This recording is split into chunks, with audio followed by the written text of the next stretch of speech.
Olá, graça e paz do Senhor Jesus Cristo sejam com vocês.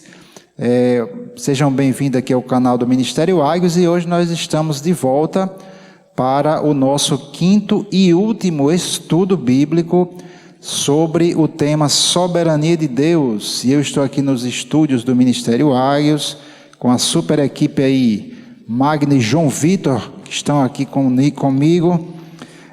Irmãos, vamos fazer uma breve oração e vamos direto ao assunto, porque hoje nós vamos tratar sobre um tema que não deveria ser polêmico, mas que acabou gerando uma divisão na igreja, que é a questão da salvação. Será que é Deus que escolhe quem vai para o céu? É Deus que predetermina, predestina as pessoas para irem para o céu e outras para irem para o inferno? Então nós vamos meditar um pouco sobre esse tema, encerrando essa série de estudos, e próxima semana vamos iniciar um novo estudo aí, muito legal. Vamos falar sobre o tema louvor e adoração, e teremos aí mais professores para me ajudar aqui, nessa tarefa. Então vamos fazer uma breve oração e pedir ao Senhor a direção dele, que ele possa me usar aqui para trazer esse esclarecimento acerca desse importante tema que é a soberania de Deus. Pai querido, maravilhoso, Tu és soberano, Tu és supremo e Tu és um Deus de amor. O Senhor ama com um amor que excede todo o nosso entendimento. O Teu amor, ele é muito superior ao nosso. O Senhor ama a Sua criação. O Senhor ama o ser humano que foi criado, a princípio ali para ser a Tua imagem e semelhança, e mesmo após o pecado, o Senhor continuou amando a nós, ao ser humano, e preparou um plano de salvação através do Teu Filho Jesus para resgatar a humanidade. Pai, me ajuda aqui a, pelo Teu Espírito e pela Tua Palavra, desfazer esse conceito errado de que o Senhor é quem determina, o Senhor predestina pessoas para o céu e outras para o inferno. Que o Senhor possa me usar para desfazer este grande equívoco, esta grande mentira que Satanás plantou na igreja e que muitas pessoas acreditam. Pai, no nome de Jesus, usa a minha vida para trazer a verdade, que seja totalmente a verdade, que não seja nada de mim mesmo. Se porventura eu estiver falando algo que não esteja de acordo com a Tua palavra, que o Senhor mesmo fale e me pare, porque eu quero falar a verdade, eu quero ser um instrumento da verdade. Pai, em nome de Jesus, muito obrigado por mais esta rica oportunidade, e abençoa os meus irmãos que estão acompanhando esses estudos, eu sei que são estudos mais longos, mas aqueles que estão sinceros e buscam, eles estarão acompanhando esses estudos. Então abençoa a vida deles, iluminando o coração da Tua igreja, Pai, em nome de Jesus.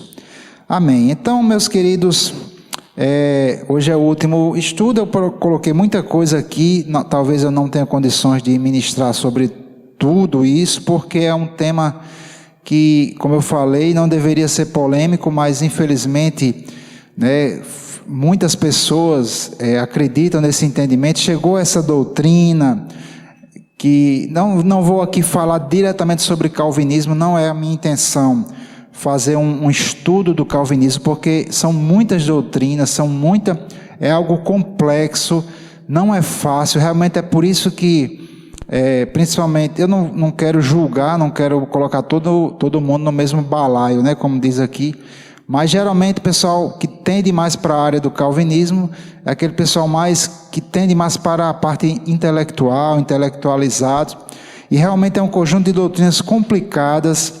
Certa vez, lá na nossa igreja, onde nós pastoreávamos, um irmão, ele sabia que eu não acreditava naquela doutrina, mas ele foi lá e pregou sobre isso. Eu tinha tentado ministrar sobre o amor de Deus na vida dele, e ele resistindo, e infelizmente ele pregou sobre esse assunto, leu algum livro, isso não foi da Bíblia que ele tirou, ele leu livros calvinistas e foi lá pregar.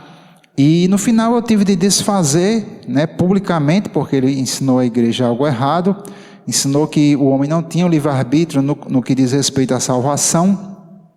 Ele ensinou que o homem tem um livre-arbítrio para tudo, menos para a salvação. Para a salvação é Deus que força, né? Deus que realmente determina, né? Destina o homem e tira o livre-arbítrio do homem nesse quesito. E eu falei que não acreditava nisso, não era Deus que determinava alguém para ir para o céu e outra pessoa para ir para o inferno. E enfim, isso é uma doutrina equivocada, isso é muito ruim. Então, meus queridos, vamos lá, né? E eu quero antes fazer uma observação. Esse estudo não eu acredito que não vai ter fruto naqueles que a mente já está formatada, vamos dizer assim, com filtro desse entendimento equivocado sobre soberania, porque isso aí eu tenho certeza que você não adquiriu. Se você acredita nisso, que Deus é que predetermina as pessoas para o céu e outros para o inferno, se você acredita nisso, se você acredita nesse entendimento de que soberania significa que Deus controla tudo aqui nesse mundo, tudo e todos, então provavelmente você leu ou ouviu ensinamentos, você leu isso, você não extraiu isso da Bíblia. Isso eu digo com base nas pessoas que eu conheço que seguem esse ensinamento. Eles não extraíram isso estudando a Bíblia e concluindo isso. Não foi assim.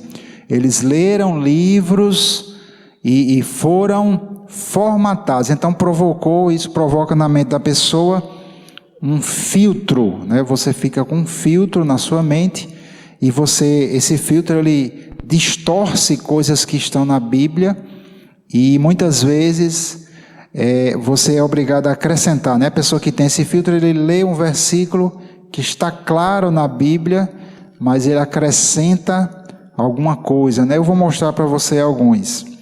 Então, meus amados, vamos começar. Primeiro eu quero fazer uma breve revisão, exatamente porque é a base, né? As primeiras duas aulas, elas formam a nossa base teológica, né? A base bíblica que nos ajuda, né, a interpretar corretamente todos os demais versículos, né? Primeiramente, importante a gente entender que Jesus deixou claro isso, que existem versículos que são maiores que outros, existem verdades bíblicas que são mais importantes, elas são mais de fundamento, são mais basilares.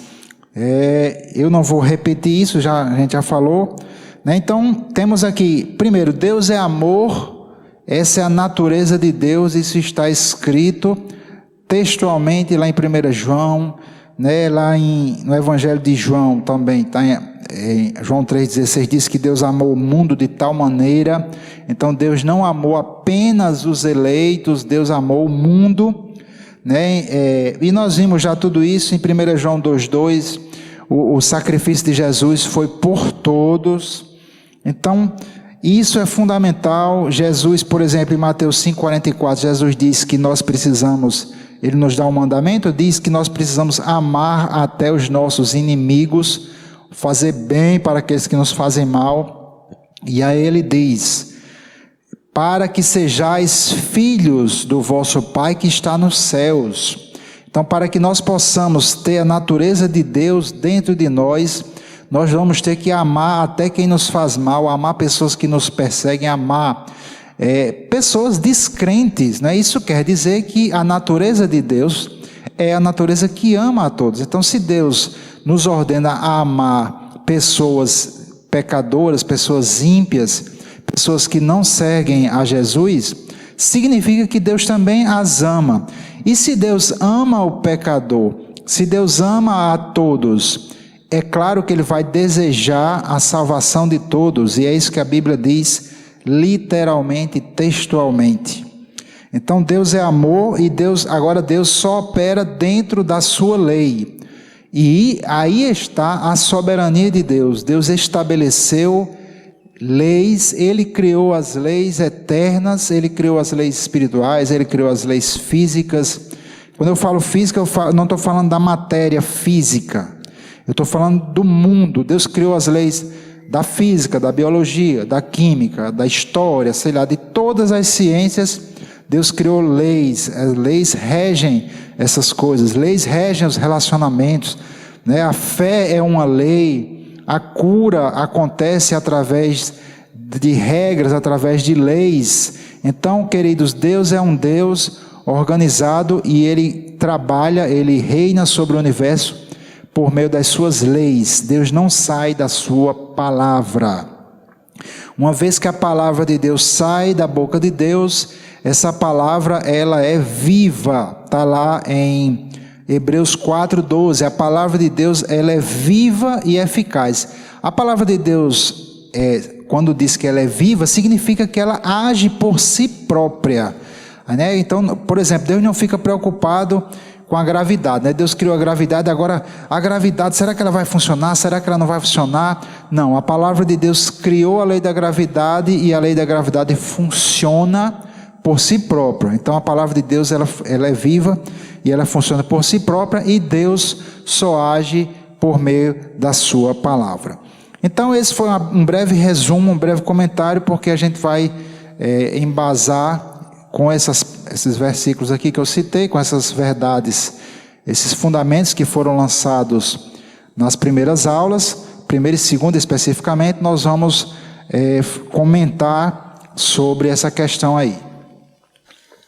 Essa questão que é o tema do nosso estudo de hoje, episódio 5, Deus escolhe quem vai para o céu. Então vamos lá. Primeiro ponto, coloquei aqui 3 pontos, vamos ver se vai dar tempo de falar tudo.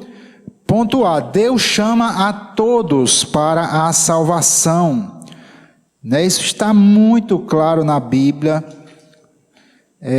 aqui em Marcos, capítulo 16, versículos 15 a 16, que é conhecido como a grande comissão, diz assim: e disse-lhes, ide por todo o mundo, pregai o evangelho a toda criatura.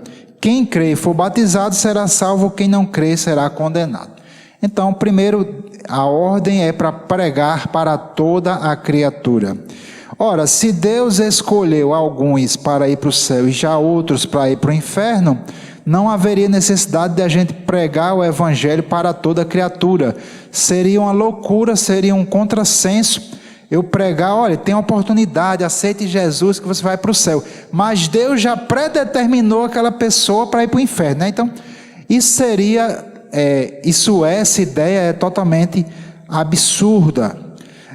Outra coisa, essa doutrina que diz que Deus já escolheu quem vai para o céu e quem vai para o inferno, ela torna a igreja passiva no sentido de evangelizar, porque eu não vou ter tanta preocupação em evangelizar, em me sacrificar, por exemplo. Quantos missionários já não sacrificaram, indo até tribos indígenas, indo a lugares ermos, isolados, perigosos, muitos já foram mortos, né? Eu já sei até de uma história de, por exemplo, 4 missionários americanos que foram para uma tribo, eu acho que é colombiana, e foram mortos, os 4 foram assassinados pelos índios que eles estavam evangelizando. E a família, o filho e a família, a esposa e o filho de um dos missionários que foi morto, voltou lá, evangelizou e ganhou a tribo inteira para Cristo. Inclusive um dos homens que mataram o pai dele, ele perdoou e ele adotou como avô. Isso é o amor de Deus. Ora, se eu sei que Deus já escolheu alguns para ir para o céu e para o inferno, isso vai me deixar com uma atitude mais passiva. Agora, se eu sei que aquela pessoa, qualquer pessoa que eu estiver pregando o evangelho, em qualquer lugar do mundo, ela pode se converter, ela pode morar comigo eternamente no céu, então a minha atitude com certeza será diferente. Então, a grande comissão é para todos, e é lógico que, se é para eu evangelizar a todos, é porque todos, cada pessoa terá o potencial de aceitar ou não Jesus. Não depende, né, não é Deus que força ela. Em 2 Coríntios 5, 19 a 20, diz assim, fala sobre o ministério da reconciliação, e diz: isto é, Deus estava em Cristo, reconciliando consigo o mundo, Mais uma vez, chamo a atenção aqui, o mundo inteiro, o mundo esse que jaz no maligno, o mundo esse que está cheio de pessoas pecadoras, em Cristo Deus estava e está ainda reconciliando consigo o mundo, não lhes imputando os seus pecados, e pôs em nós a palavra da reconciliação, de sorte que somos embaixadores da parte de Cristo, como se Deus por nós rogasse. Então Deus, através de nós, através da igreja, através do seu povo, do corpo de Cristo, está rogando, Ele está convidando, Ele está chamando, Ele está propondo aos homens uma reconciliação. E Ele diz: rogamo-nos, pois, da parte de Cristo, que vos reconcilieis com Deus. Então veja, essa reconciliação, essa mensagem da reconciliação é para todo o mundo, não apenas para um pequeno grupo que Deus escolheu. Agora esse versículo aqui eu vou comentar, eu acho, a questão do filtro que eu falei, um filtro mental. Eu certa vez estava conversando com um amigo meu que é calvinista, e eu disse: olha, a Bíblia diz, literalmente aqui em 1 Timóteo capítulo 2, versículo 4, diz assim, eu vou ler do 3, porque isso é bom e agradável diante de Deus nosso Salvador, que quer que todos os homens se salvem e venham ao conhecimento da verdade. E vamos ler aqui, versículo 5, porque há um só Deus e um só mediador entre Deus e os homens, Jesus Cristo o homem. Versículo 6, o qual se deu a si mesmo em preço de redenção por todos, para servir de testemunha a seu tempo. Então a Bíblia diz literalmente, textualmente, que Deus quer que todos os homens se salvem e venham, e não apenas isso, e venham ao conhecimento da verdade. Então eu falei esse versículo para esse meu amigo, esse irmão em Cristo, e ele disse: mas são todos os eleitos. Aí eu falei: mas não tem a palavra eleitos aqui. Aí ele: não tem, mas ele acredita que são todos eleitos. Por que isso? Porque quando você é exposto a um ensinamento que não provém de Deus, e você fica ouvindo e lendo, então isso vai formar na sua mente uma cosmovisão. Na verdade, ele vai formar como que vai colocar um filtro na sua mente. Eu não sei, quem trabalha aí com foto, você trabalha com foto, você sabe que existem filtros, né? João Vitor trabalha com foto.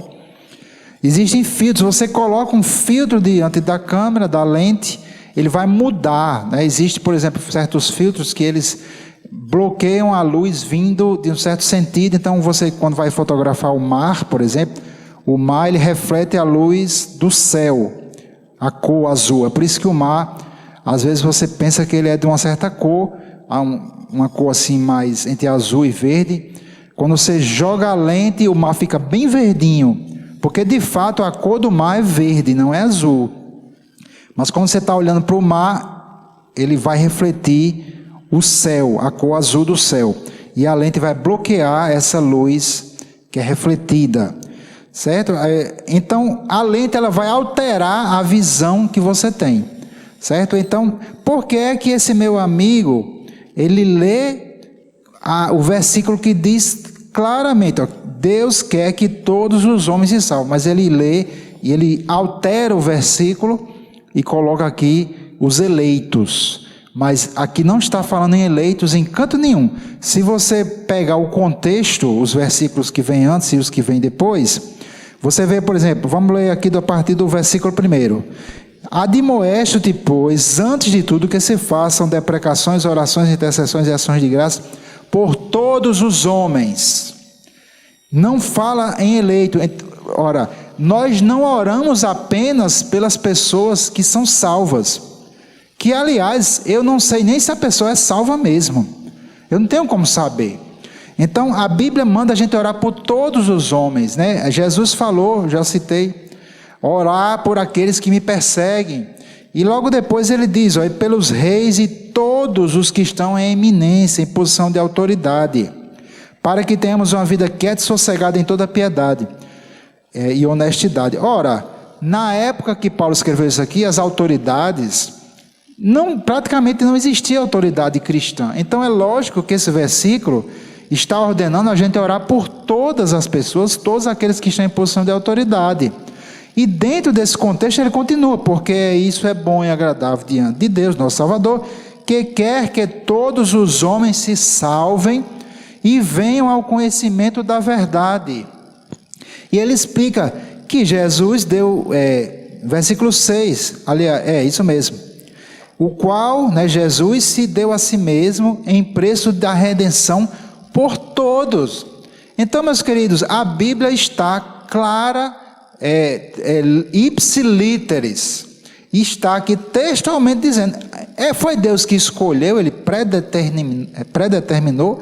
Se Deus predeterminou uma pessoa para ir para o céu e outra para ir para o inferno, não teria sentido a Bíblia dizer que Deus quer que todos os homens se salvem, certo? Então, está claro, está límpido, certo? Vamos agora aqui dar uma lida em Mateus 22, versículo 14. Aqui Jesus fala uma parábola, não vou entrar nessa parábola, tem no blog da minha esposa, Oriana, ela falou sobre essa parábola, ela traz uns ensinamentos. Se você quiser ler um texto sobre essa parábola, está lá em oriana.agios.org, é o blog dela. Então, pessoal, eu vou só ver a conclusão que Jesus fala da parábola. Ele diz no versículo 14, Mateus 22, 14. Porque muitos são chamados, mas poucos os escolhidos. Certo? E a gente vai entender por que eu estou lendo isso aqui. Então, o evangelho, ele sai para todos, A parábola do semeador. O semeador sai lançando a semente para todo lado. O evangelho está sendo propagado aí nas feiras, na internet, na TV, rádio, em livros, Antes era mesmo só na pregação verbal, antes de ter livro, Porque o pessoal não ia andar com um papiro, um pergaminho, um papiro, Porque custava muito caro e evangelizar entregando o pergaminho para as pessoas não existia, Antes do papel, antes da invenção da imprensa, era tudo na pregação verbal mesmo. E era lançando mesmo a semente, falando do evangelho, pregando a todas as pessoas. E nem todos são escolhidos. Por quê? Porque só é escolhido aquele que acredita em Jesus Cristo. Mas Deus já sabe quem será. Deus já sabe quem será. Mas Deus não predestinou as pessoas forçando, ou como se diz, a graça é irresistível, a graça é tão boa que ela se torna irresistível. A graça de Deus, ela não é irresistível, porque senão não seria graça, seria uma ditadura. Você já viu alguma coisa que a pessoa quer lhe oferecer de graça, mas você é obrigado a aceitar? Se você não aceitar, você morre, ou sei lá. Então, isso não é graça, Graça é um favor, é algo que você pode rejeitar. Nós já vimos que o homem, ele pode resistir à voz de Deus, isso está escrito na Bíblia. Então vamos agora para algumas passagens que são usadas, Já vi pessoas usando algumas dessas passagens para dizer que Deus é que escolhe a pessoa que vai para o céu e que vai para o inferno.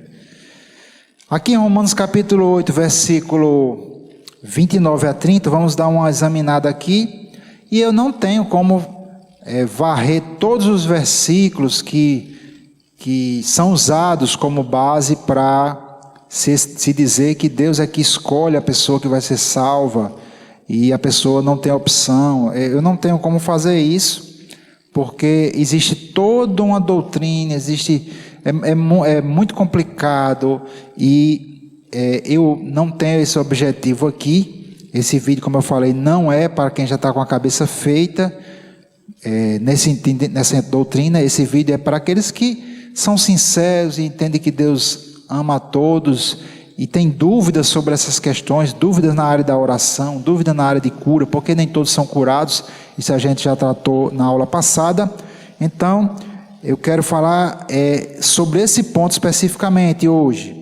É Deus que determina. Vamos lá, Romanos 8, 29 e 30 diz assim: Porque os que dantes conheceu, também os predestinou para serem conformes à imagem de seu Filho, a fim de que ele seja o primogênito entre muitos irmãos. E aos que predestinou, a estes também chamou. E aos que chamou, a estes também justificou. E aos que justificou, a estes também glorificou. Certo? Então aqui, está aqui, Deus predestinou. Né? Mas olha só o que diz aqui. Primeiro, antes de mais nada, é importante a gente entender que se você pegar uma passagem bíblica, um versículo ou dois, uma passagem, e você isolar essa passagem bíblica de toda a Bíblia, de outros versículos, se você isolar ela da Bíblia, você pode extrair coisas estranhas demais, coisas totalmente erradas, coisas heréticas. Eu vou até ler aqui vamos aqui para Provérbios, antes de ir para Romanos, eu anotei aqui e acabei passando direto. Provérbios capítulo 16, versículo 5. Aliás, versículo 4 e 5. Diz assim: o Senhor fez todas as coisas para atender aos seus próprios desígnios, até o ímpio para o dia do mal. Então aqui diz que Deus criou o ímpio para o dia do mal. Imagina que eu esqueça toda a Bíblia. Então na hora que eu leio só esse versículo aqui, eu vou dizer o seguinte: Deus que criou o ímpio. Se ele é ímpio, é porque Deus criou ele dessa forma. Se eu esquecer que Deus é amor, se eu esquecer como é que foi lá no Éden, se eu esquecer todo o resto da Bíblia, só esse versículo diz que Deus criou o ímpio. Foi Deus que criou o ímpio para o dia do mal. Você já pensou, será que Deus criou alguém para ser ímpio? Será que Deus criou alguém para ser ladrão? Para ser um assassino? Para ser um terrorista? Para ser um adúltero? Não, foi Deus que criou, pelo esse versículo, para isso. E aí Deus criou a pessoa para ser ímpia, e Deus mesmo vai julgar aquela pessoa. Ele já criou a pessoa para ser ímpia, então não seria justo Deus condená-la. Você foi criado para ser ímpio, era injusta a condenação. E olha o que aqui diz aqui: a abominação é ao Senhor, versículo 5.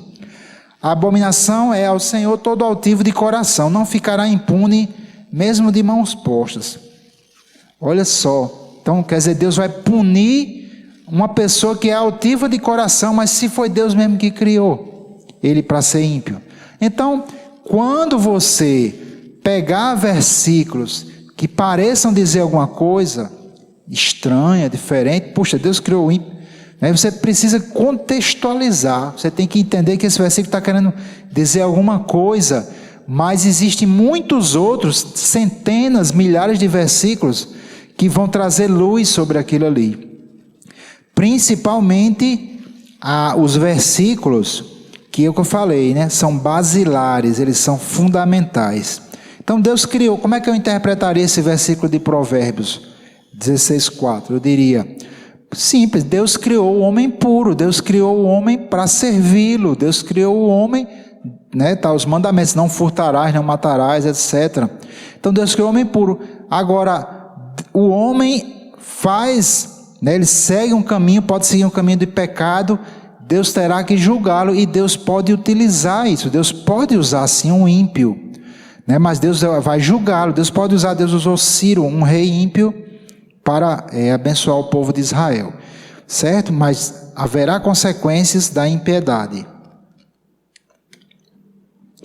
Então, voltando aqui para Romanos, capítulo 8, versículo 29 e 30. Olha só, porque os que dantes conheceu também os predestinou. Então, primeiramente, a predestinação, ela existe, Deus predestinou aqueles que ele já conheceu, ele conheceu antes. Então, Deus, ele sabe quem vai aceitar Jesus, quem vai ser salvo e quem não vai. Aqueles que aceitarem Jesus, Deus já conheceu, Deus já os predestinou para se tornarem a imagem de Cristo. Nós seremos glorificados, nós nos tornaremos iguais a Jesus, como Jesus é hoje, com corpo imortal, glorificado, certo? E outra coisa que eu quero chamar a atenção aqui, é o uso da palavra predestinação, ou predestinar, porque o entendimento, quando a gente fala em destino, o mundo, né, as pessoas do mundo, elas têm uma ideia que não é a ideia bíblica. As pessoas, fulano foi destinado para tal coisa, né? Então a ideia que as pessoas têm é que forças do universo vão conduzir aquela pessoa para aquele destino que foi preparado por ela, para ela, aliás, né? É uma ideia, na verdade, pagã, é uma ideia de religiões pagãs, essa ideia de destino. Então, quando a pessoa lê predestinado, ele acha que Deus já manipulou todas as coisas e forçou a pessoa. Só que eu vou mostrar a você que a definição do dicionário de destino, ele pode ser, existe 2 tipos de definição, né? E eu vou falar sobre a palavra original aqui, certo? Mas primeiro, não foi Deus, veja só, os que dantes conheceu, o que é que significa isso? Vamos ver lá em 1 Pedro capítulo 1, versículo 2. 1 Pedro 1, 2 diz assim: eleitos, ele está direcionando a carta dele para os eleitos, eleitos segundo a presciência de Deus. Olha só, por que que Deus escolheu, Deus elegeu, escolheu? Por aqueles que ele já conheceu que aceitou Jesus. Não foi ele que forçou a pessoa. Só que Deus está fora do tempo, meus queridos. Deus, ele criou o tempo é a criação de Deus. É por isso que Deus pode manipular o tempo. Deus fez o povo de Israel lutar, eu acho que foi contra os amalequitas, e ele fez o sol parar. E no caso lá do profeta Isaías, ele fez o tempo retroceder 15 minutos. Então, o tempo, ele foi criado por Deus. O tempo não é absoluto. Deus está fora do tempo. Então, Deus já sabe quem vai aceitar Jesus e quem não vai. Então, queridos, vamos continuar aqui e voltar para o livro de Romanos, né? Romanos capítulo 8, para a gente dar prosseguimento aqui nessa parte do versículos 29 e 30, então, aqueles que predestinou, a esses também chamou. Estou aqui no versículo 30. Então, é muito interessante, se Deus predestinou e chamou. E aí fica a questão, será que Deus só chamou os eleitos? Será que Deus só chama os que são salvos? Claro que não, nós já vimos, muitos são chamados, mas poucos os escolhidos. Por quê? Porque só é escolhido aquele que aceita o Evangelho. Então Deus já sabe quem é isso que significa, certo? E eu quero mostrar aqui a questão que eu falei de destino. Quando as pessoas leem predestinados, eles têm a impressão de que essa predestinação é um destino com um conceito que muita gente entende, mas é um conceito equivocado, certo? Então, primeiramente, eu vou pegar aqui o conceito de destino, que eu encontrei no dicionário Michaelis, eu achei muito interessante. Primeiro, série de fatos a que supostamente estão sujeitas as pessoas e as coisas do universo, independentemente da vontade humana. Então, as pessoas, quando se fala em destino, a pessoa, existem fatos e coisas que estão forçando, guiando a pessoa a fazer tal coisa, a ser tal coisa, independentemente da sua vontade. Esse é um conceito pagão, esse não é o conceito bíblico de destino. O 2, conjunto de fatos supostamente considerados fatais, que constituem a vida de uma pessoa que estão fora do seu controle. Fatalidade. Isso não é um conceito bíblico. Então, quando a pessoa lê predestinados ou predestinação, então a pessoa lê com a mente, com o filtro desse conceito de destino errado que ela tem. Um conceito que não é bíblico, que vem de religiões pagãs. Esse conceito de destino. Eu achei interessante aqui no dicionário, no Michaelis, eu vou ler aqui um trecho que ele colocou lá, do Jorge Amado, escritor, que está no livro Capitães de Areia. Ele diz assim, ó: um velho então disse: ninguém pode mudar o destino.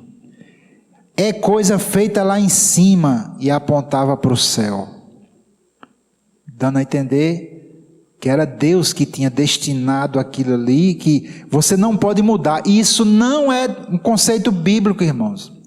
Jorge Amado, inclusive, ele não era uma pessoa evangélica. Ele era uma pessoa secular, um grande escritor, claro, uma pessoa secular. Mas esse é o conceito de destino. Quando a pessoa lê Romanos 8, tá vendo? Deus predestinou, é predestinado.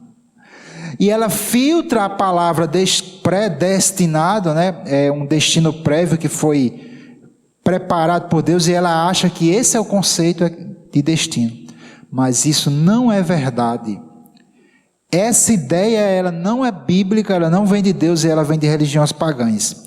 O conceito correto aqui de destino é esse, está no dicionário também, ó. Objetivo ou finalidade para o qual se reserva ou destina alguma coisa. Destinação. Desfecho ou resultado final. Fim, termo. Aqui. Então, quando eu digo, a vassoura, qual o destino da vassoura? O destino da vassoura era destinada para varrer. Tem gente que monta na vassoura e sai voando, né? O Harry Potter. Mas se você tentar sair voando com uma vassoura, não vai funcionar. Então, esse é o destino. Deus predestinou, ou seja, é o seu propósito se tornar igual a Jesus. Ele predestinou os eleitos a se tornarem semelhantes a seu Filho. Ó, aqui, ó. Porque os que dantes conheceu, ou seja, Deus conheceu previamente quem aceitará Jesus, os que dantes conheceu, também os predestinou. Você, eu, todos nós somos predestinados, ou seja, o nosso destino, a nossa destinação, o nosso futuro será nos tornarmos iguais, semelhantes, na verdade, ele está falando aqui, mas iguais nesse sentido, né? Conformes Cristo. Não é predestinação com esse conceito pagão que as pessoas têm, não. Então aprenda a entender os versículos da Bíblia, as palavras usadas na Bíblia, né? Tire esse filtro pagão, porque muita gente lê, e isso acontece muito, por exemplo, pessoas que vêm de outras religiões, às vezes da Umbanda, Candomblé, essas religiões que mexem com o espiritual, e elas vêm cheias de conceitos errados, aí se converte a Jesus e começa a ensinar as pessoas batalha espiritual com base na religião pagã que eles conheciam, que eles tinham. Totalmente errado, diz muita besteira, muita mesmo. Então precisa reaprender os conceitos bíblicos, certo? Então destino na Bíblia não é isso que você acha, não é algo que Deus preparou e você não tem como fugir daquilo. Você pode sim mudar o seu destino. Está na verdade nas suas mãos, porque da vontade de Deus, Ele quer que todos se salvem e venham ao conhecimento da verdade. Da vontade de Deus é essa, Ele preparou o caminho para a salvação. Em Romanos capítulo 9, estou olhando aqui para a gente não ultrapassar muito tempo, Romanos capítulo 9, versículo 13, como está escrito, amei Jacó e odiei Esaú, né? Deus escolheu Jacó para ser, Jacó que se tornou Israel, para ser a nação através da qual viria o Salvador. Então aqui, ó, já vi pessoas também usando, tá vendo? Ele escolheu Israel. Antes de Israel nascer, ele já tinha predeterminado, amei Jacó e odiei Esaú. Só que essa passagem aqui em Romanos capítulo 9, versículo 13, é uma citação que está lá é uma citação do profeta Malaquias no capítulo 1. Olha só aqui, ó, vou ler os versículos 1 e 2. Peso da palavra do Senhor contra Israel. por intermédio de Malaquias: eu vos tenho amado, diz o Senhor. Mas vós dizeis: em que nos tens amado? Não era Esaú irmão de Jacó? Disse o Senhor: todavia amei Jacó e odiei Esaú, fiz dos seus montes uma desolação e dei a sua herança aos chacais do deserto. Então aqui, primeiramente, vamos voltar lá para Romanos 9. Primeiramente, aqui não está falando, essa passagem de versículo não está falando de salvação individual de pessoas. Está falando da escolha de Jacó, no caso Israel, para se tornar o patriarca, pai das 12 tribos que gerou o povo de Israel. Era para ter sido Esaú, porque Esaú era o primogênito, mas foi Jacó. Por que Deus escolheu Jacó? A Bíblia responde, né? Freud não responde, mas a Bíblia responde. Vamos lá para Hebreus, capítulo 12, versículos 16 a 17. Diz assim: e ninguém seja devasso ou profano como Esaú, que por uma refeição vendeu o seu direito de primogenitura. Porque bem sabeis que, querendo ele ainda depois herdar a bênção, foi rejeitado, porque não achou lugar de arrependimento, ainda que com lágrimas o buscou. Veja só, por que Esaú foi rejeitado? Foi porque Deus foi mais com a cara de Jacó? Não foi. Foi porque Esaú foi profano. Ele rejeitou ser primogênito. Eles eram gêmeos, na verdade, né? Mas Esaú saiu primeiro. Então ele era o primogênito. E aquilo, irmãos, era algo sagrado. Ser o primeiro dava direitos a você muito importantes. Você era o primeiro a herdar a bênção. E foi exatamente a bênção de Isaac que fez com que Jacó se tornasse o patriarca através do qual nasceria Jesus. Então há uma explicação bíblica para o fato de Deus ter rejeitado Esaú. Porque Esaú rejeitou ser primogênito. Ele rejeitou algo, ele foi profano. A Bíblia diz que ele foi profano. Ele considerou algo sagrado como algo que valia um prato de lentilhas, um prato de comida, certo? Então, vamos voltar para Romanos. Eu não vou, só avisando aqui que eu não vou poder explicar cada versículo. Existem outros versículos bíblicos que o pessoal usa para dizer que Deus é que predeterminou a pessoa para o céu e para o inferno. Eu não vou falar tudo, mas eu vou dar uma base a você que é sincero, você que sabe que Deus te ama, que Deus quer a salvação de todos, mas muitas vezes faltava argumento, você tinha dúvida, né? Mas você é sincero em sua busca da Bíblia, né? Não de livros de terceiros, né? Da Bíblia mesmo. Vamos buscar na Bíblia, certo? E nosso tempo está quase acabando. Eu vou falar agora sobre endurecimento de coração. Está aqui em Romanos 9. Romanos 9 é cheio dessas coisas aqui, né? Que o pessoal usa. Romanos 9, 17 e 18 diz assim: porque diz a Escritura a Faraó: para isso mesmo te levantei, para em ti mostrar o meu poder, e para que o meu nome seja anunciado em toda a terra. Logo, pois, compadece-se de quem quer e endurece a quem quer. Então isso aqui é usado também para mostrar, para dizer o seguinte: está vendo? Deus endureceu o coração de Faraó. Então Deus é que endurece o coração das pessoas, e as pessoas aceitam Jesus só se Deus amolecer o coração delas, certo? Então o que significa endurecer o coração? Primeiro, o pecado endureceu o coração de todo mundo. Todos nós fomos endurecidos por causa do pecado.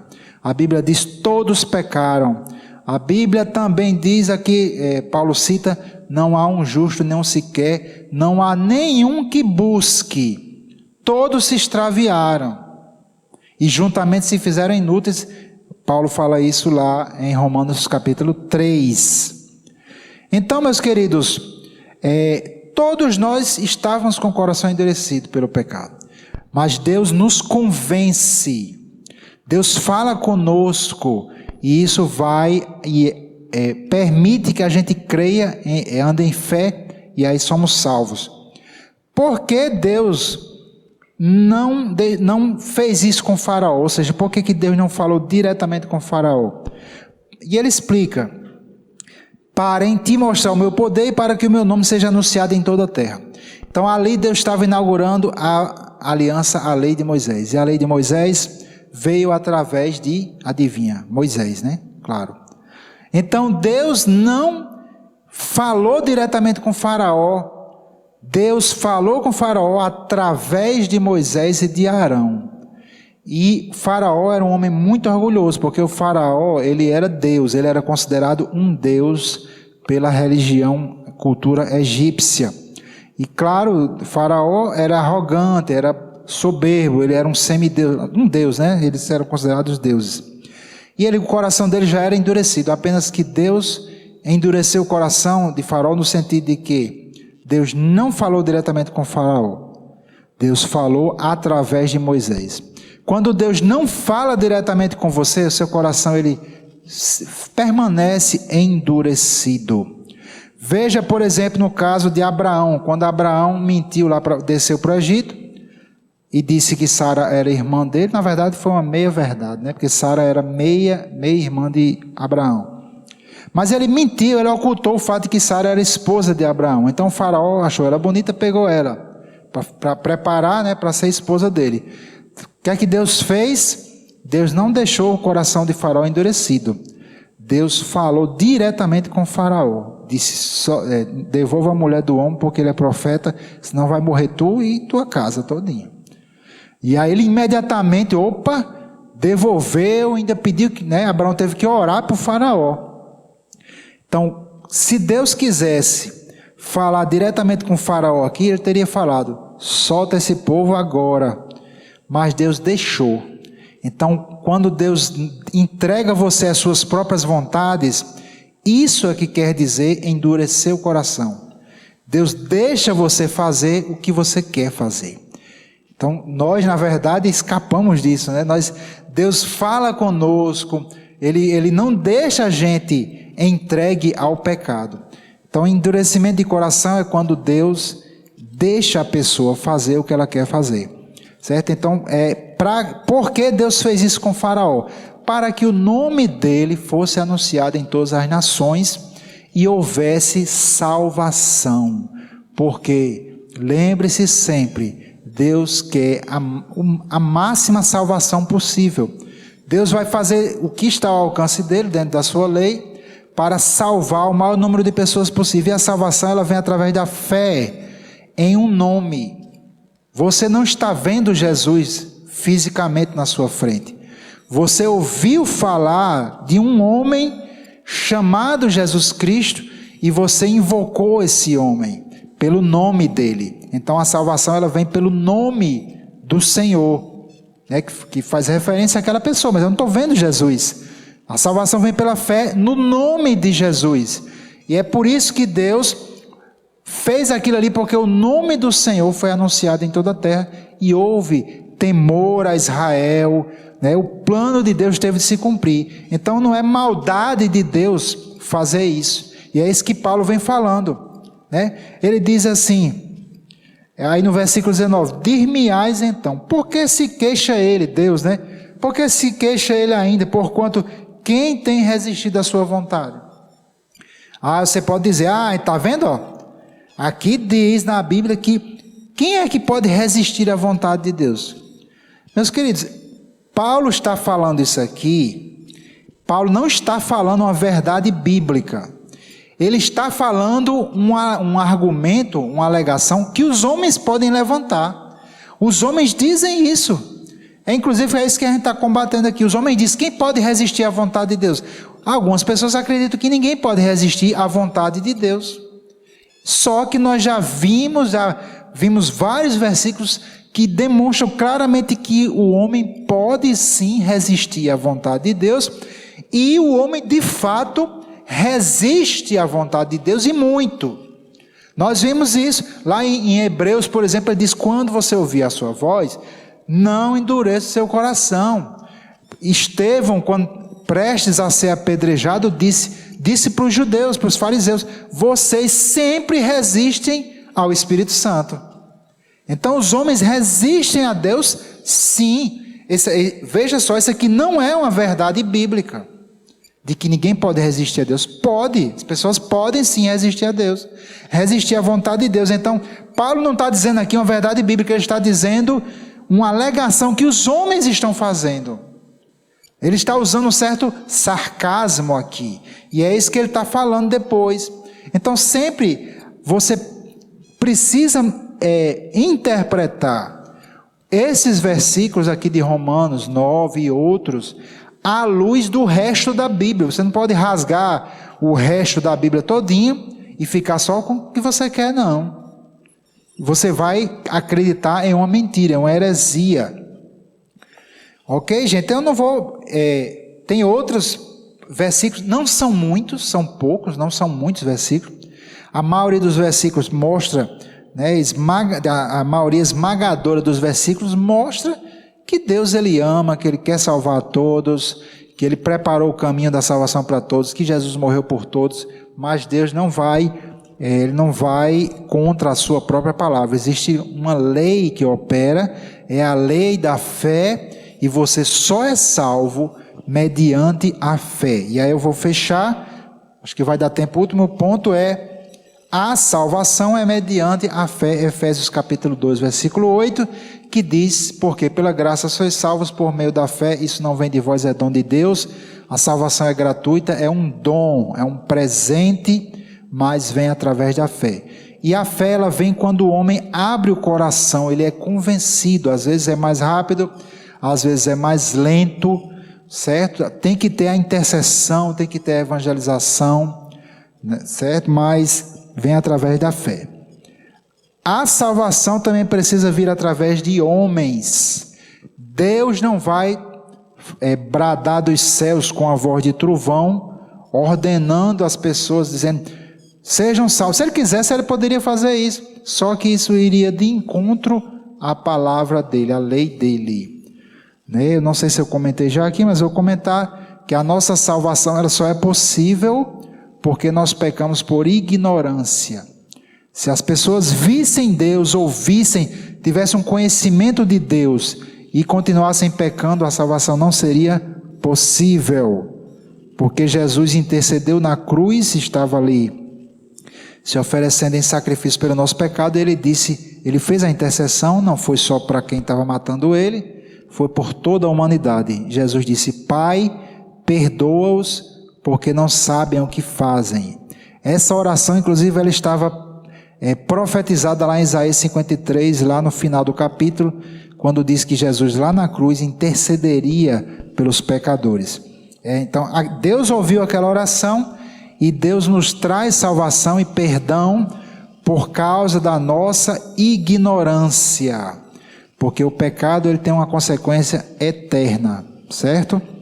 E aí eu poderia falar sobre Hebreus 6, que mostra assim que a salvação ela não é aquela história, uma vez salvo, salvo para sempre. Isso não é verdade. Você pode sim perder a salvação. Até por isso a Bíblia diz: operai a vossa salvação com temor e tremor. Você pode perder, mas também não é uma coisa tão fácil assim. Você tem que renunciar a essa salvação, mas realmente não vai dar tempo. E também eu acho que fugiria um pouco aqui a nossa temática, porque já entraria muito mais nessa coisa de calvinismo e vários outros pontos um pouco difíceis. Não é o nosso alvo aqui no Ministério Águios, Na verdade, eu acho até que essa parte aqui eu deixei para o final, porque já é um pouco mais profunda, Já exige que você pense um pouco mais, já é um pouco mais difícil de entender, certo?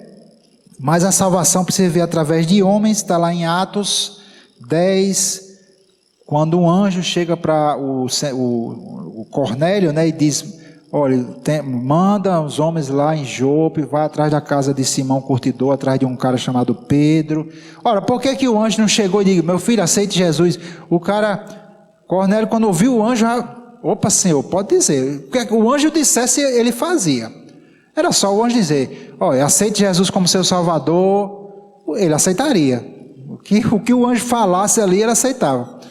Mas o anjo não pode pregar não pode trazer salvação. Cornélio teve de chamar Pedro, Pedro teve de entrar lá, Pedro teve de pregar Jesus para poder ser salvo. Então, a salvação só vem através da igreja, não é especificamente da igreja, de homens. Homens precisam pregar. É por isso que nós temos que ir por todo mundo, ir por todo mundo, pregar o evangelho a toda criatura. Quem crê e for batizado será salvo, quem não crê será condenado. Amém, queridos? Então foi um pouco, como eu disse, acredito que para ajudar você, que é um cristão sincero, que quer saber a vontade de Deus, que tem dúvida, será que Deus escolheu uns para o céu? Será que Deus escolheu uns para o inferno? Não. Deus já sabe quem vai aceitá-lo, porque Deus está fora do tempo, mas a vontade de Deus é clara. E a vontade de Deus é que todos se salvem. Amém? Então Deus abençoe a sua vida. Fique na graça e na paz do nosso Senhor e Salvador Jesus Cristo.